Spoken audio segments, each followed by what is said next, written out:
So a little backstory. I dated this girl when I was in my teenage. I'm 20 now, so it was a couple of years ago, but still pretty fresh in my mind. For privacy, I won't use her real name, so I'll refer to her as Lily. Lily and I met through our job, which I now know is never ideal. Before we started dating though, there were red flags that I simply shouldn't have ignored. For instance, she would come to our place of work for hours just to watch me work, and I would catch her staring at me every once in a while. Besides that, a few months into our relationship, things started getting pretty toxic. I would constantly feel uncomfortable. I had no time for my hobbies, friends, or even myself. She was the type of girl that asked where I was, who I was with, and what I was doing 24/7. If I didn't answer a phone call, it would end up being 25 missed calls and a ton of text messages that would ultimately turn into a fight. Even if I was just using the bathroom, it got to the point where I couldn't play games with my friends without it causing a fight. So eventually we broke up, but not without her doing everything in her power to convince me to come back. She would wait outside my place of work for me to get off, and when I would walk outside, she would follow me to my car, block me from getting in, and try to reason with me. I got sick of it. One night she came and wanted to talk, so I decided to talk with her, not really knowing what else to do. Lily was also trying to sue me for something extremely petty that I'd rather not get into, and would use this as a scare tactic to make me talk to her. So anyway, I sat down in her car. She was saying the same old things I'd heard hundreds of times. I told her I was done talking, but at that time her dad called her. She used this to scare me and told me, "If you don't sit here and talk to me, I'll have him sue you now." And to that I said, "Fuck this," and attempted to get out of her car. The door was locked though, so as I was unlocking it, she grabbed hold of my arm and dug her nails into my skin. I looked at her and was genuinely shocked because she'd only been verbally abusive before. Never physical. I had also never seen that look on her face. It was pure malice, and I won't lie, I was pretty unnerved. I myself am a pretty tall guy, and she was very small, so I knew I could overpower her if I had to. I swung her door open and tried to step away, but she was holding me extremely tight. I told her to let me go, but she wouldn't budge. I kept pulling on my arm trying to get away, but she would not move an inch.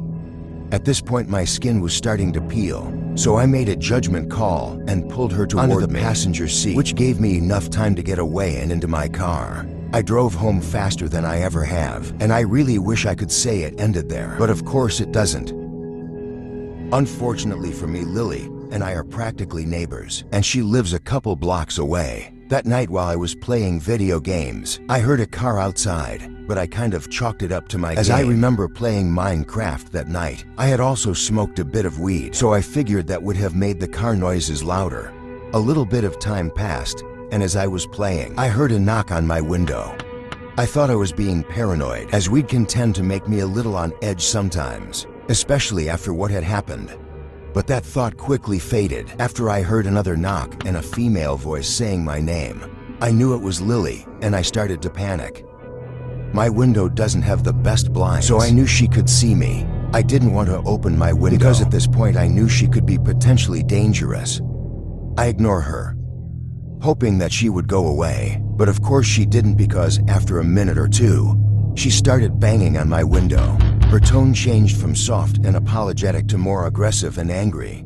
I couldn't make out much of what she was saying, but it was something along the lines of, "You can't do this to me, you're a cheater." That sort of deal. I had to do something. I didn't want to waste the cops' time, but now looking back at it, I absolutely should have called them. I made the stupid decision to open my door and ask what she wanted. I asked why she was here, and why she couldn't just leave me alone. Her tone changed once again to soft-spoken, and she was asking for her sweater back. I yelled at her and told her she can't just be at my window at 3 in the morning asking for a sweater, and then I said if she didn't leave my property, I'd be calling the cops. At this point, she blew up screaming at me while starting to sob uncontrollably. For a moment I actually felt bad, but then my heart dropped as I saw something that still sends shivers down my spine to this day. She wasn't alone. To the left of her was a thick tree in our front yard, and peeking out from it was a hooded figure.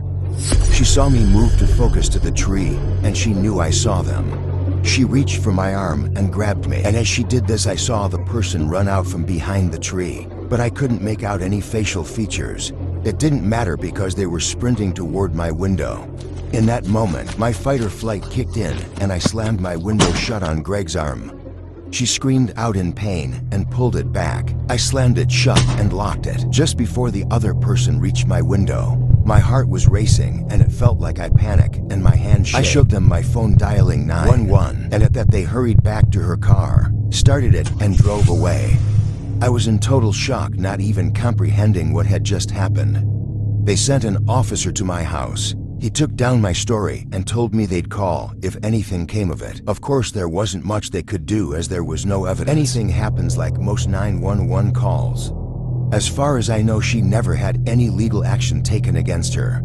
As for what they wanted with me, she's also gotten people jumped and robbed before, so I wouldn't doubt they wanted to do that or possibly worse. I'm just extremely lucky that the person hiding behind the tree decided to peek out.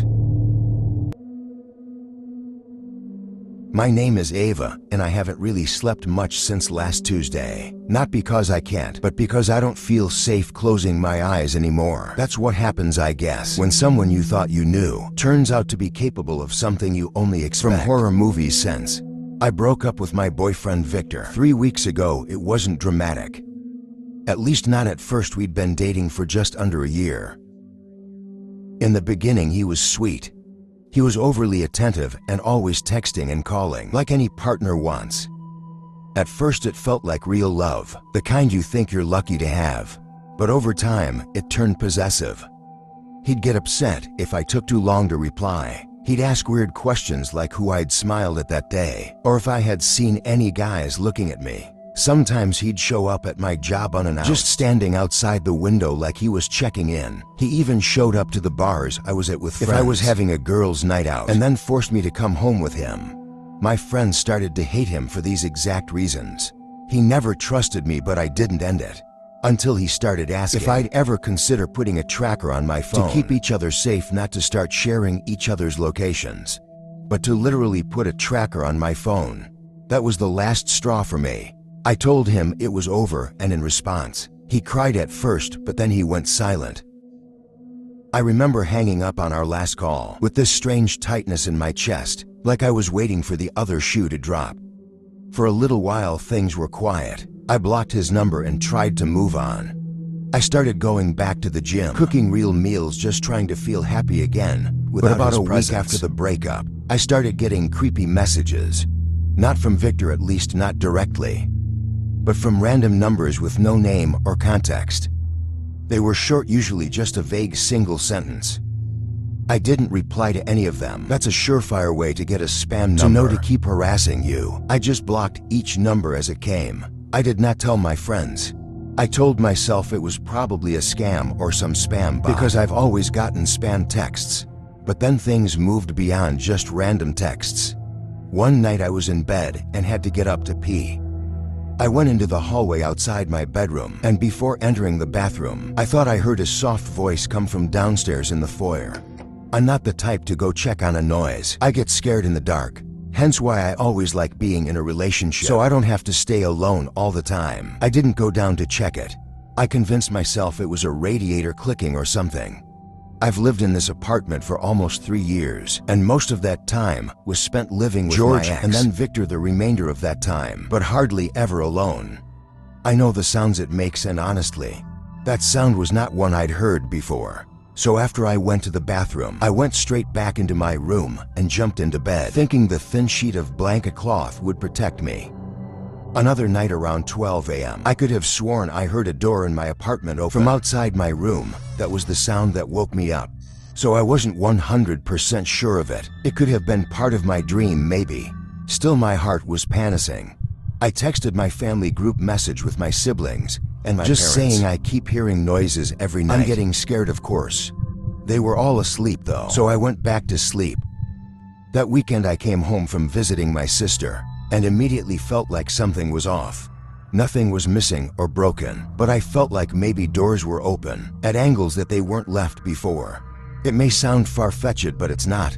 I have a habit of leaving doors closed or near closed when I leave my apartment. All the doors were basically fully open in the entire apartment. There was no draft at all. I keep the air conditioning on most of the time. I walked through the apartment slowly, checking everything. My stomach dropped when I saw that the hallway closet was slightly open. Now I knew something was not right. I always leave that closet door closed. There's no reason to leave it open, and plus the door tends to swing out if I do leave it open. I stared at it for what felt like a full minute before I approached. When I pulled it fully open, nothing was there, just coats and shoes. Same as usual. That night I pushed a chair under my bedroom door and slept with a knife under my pillow. I kept the bedside light on. I must have dozed off at some point because I woke up to the sound of something moving, just a soft shuffle. I sat up slightly confused, and then I realized the light was now off and the room was dark. I looked toward the door. I could see it was open, but I had wedged a chair under it. How could it be wide open? At first, I thought maybe I dreamed wedging the chair and leaving on the light, or maybe I'd gotten up in my sleep, but I quickly found out how wrong I was. I saw something at the foot of my bed in the dark. I swear I couldn't tell what it was. It was just some black mass in the dark. But when I finally started realizing that what I was looking was the top half of someone's head, it was too late, because I felt a hand start caressing my feet, and I completely lost it. I screamed so loud until I had no air left in my lungs, and I instantly recognized Victor's voice telling me to calm down. But when I kept screaming, he got on top of me and put his hand over my mouth. He told me he wasn't there to hurt me, just to talk. He said he wouldn't let go of my mouth until I agreed to be quiet. So I nodded. The first thing I asked him was how he got into my apartment, and he said he made a copy of my key when we were together, just in case there was ever an emergency. He never told me he did this straight psycho behavior. He must have snuck out overnight, one night with my keys to do it somewhere. As I sat there listening to him, I debated pulling the knife, but I was too scared to do so. I knew if I did that I had to actually be ready to use it. He kept saying over and over how he wasn't there to hurt me, just to talk, but it seems he was simply there to scare me into agreeing to get back with him. And I truly was too scared to say no in fear of what he might do. So I said yes, but I asked him to simply leave for the night, because I was shook. I think he was there in my bed for half an hour total before he left, and when he was gone, the first thing I did was call the police and explain the break-in. I said I was scared that he was still on the premises so that the police would actually come.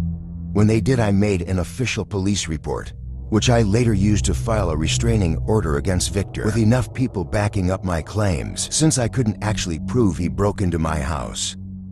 A detective later traced the fake numbers back to his cell phone through some fake phone number app, which was also helpful in getting the restraining order. I stayed with my parents until I was able to get a new apartment. My advice to all women out there is, the first sign of any sort of mental illness in the man you're with, you should really consider getting away as soon as possible, just to be safe. I still have to live with the trauma of waking up to him in my room, and I had to actually consider pulling a knife on him.